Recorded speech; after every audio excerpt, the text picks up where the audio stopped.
Yo, what's going on everyone, it's Eden here. So today in this video we're playing Dungeon Quest. Yep, it's been a long time since I last played this game. I was just like tired of it because of how much grinding this game was, and I was like, meh, I don't want to play this game anymore. So I just stopped playing it. But today they had a really good update. Like, this is probably one of the best updates they've had in a long time, which is the mob and boss HP health scaling rebalance update, whatever, and damage update, rescaling update. Yeah, sure.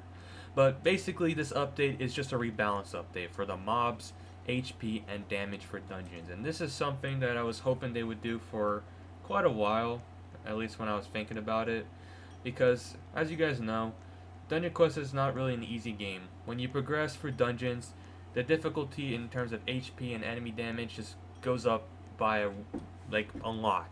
Like seriously, it's like how is this even possible to do? Like, this is my set right now for the game because I'm still in Northern Lands Insane.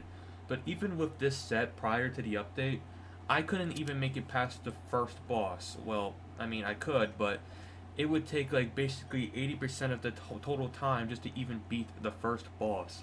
Like, it was so, like, the HP was so much, and like, it was stupid. I couldn't even progress through the game. Like, the only way I was going to be able to progress at that point was if I found other players to play with, or if I got carried. But we all know that's not going to happen. I don't want to play with other people anymore, and no one's going to carry me because that's like almost impossible to find nowadays. So that's kind of like one of the reasons why I've even quit this game, because the progression is just stupid, and I just hate the repeating cycle of death of grinding and stuff like that. But yeah, in this update they kind of eased it out. So today I was actually able to solo um, Northern Lands on insane mode with literally no problems. Like, this update, that's how good this update is. I could actually solo something with this set, which is kind of insane. So I'll go ahead and just basically post this screenshot here, just basically the information, just talking about why they did this to begin with. Like, they mentioned that, yeah, Dungeon Quest is a difficult game and stuff like that, and it just it's really inconsistent. Like, the difficulty is just outrageously high, and they even said that the first success rate for beating Pirate Island Insane is literally lower than 5%. So most players who even reach that dungeon, they don't even beat it first try. And they said, yeah, we can agree, for even Dungeon Quest this is a bit low, thus we need to address the game balance a little bit.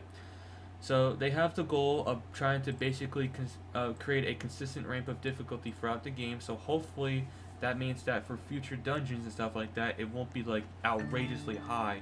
It'll just be at a certain point where you can at least beat it if you have like a good set and stuff like that. Like, you'll be able to do a lot of damage and stuff like that. Like, that's kind of, I think that's what their goal is. It's kind of like Fable and Legacy, right? Like, if you played that game before by Sir Pixel, like, that's kind of like how that game works. Like, as long as you have like a decent set from the latest dungeon, you should have no problem with the next dungeon in terms of damage.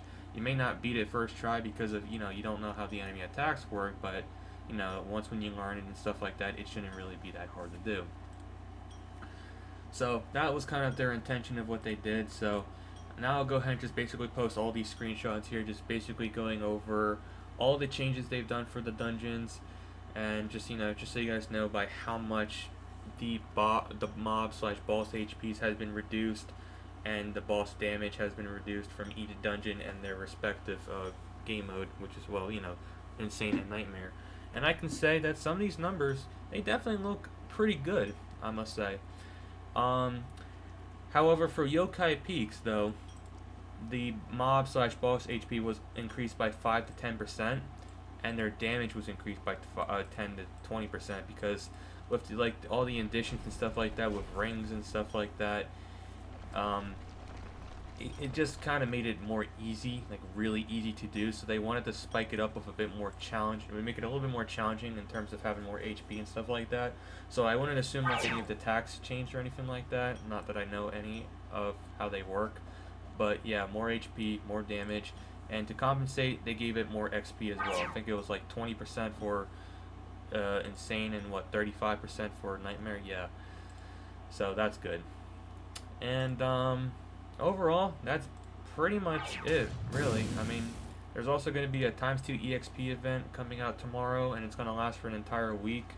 So this is a really good opportunity to start making your way through these dungeons and stuff like that, to get to the late game if you want. So, yeah, a pretty good update. Pretty good update. So yeah, thank you, Dungeon Quest. I don't know if I will come back to this game though, but I mean, hey, if I ever come back and start playing and shit like that, at least I'll be able to actually progress, which is good. But anyways, that's about it. See ya.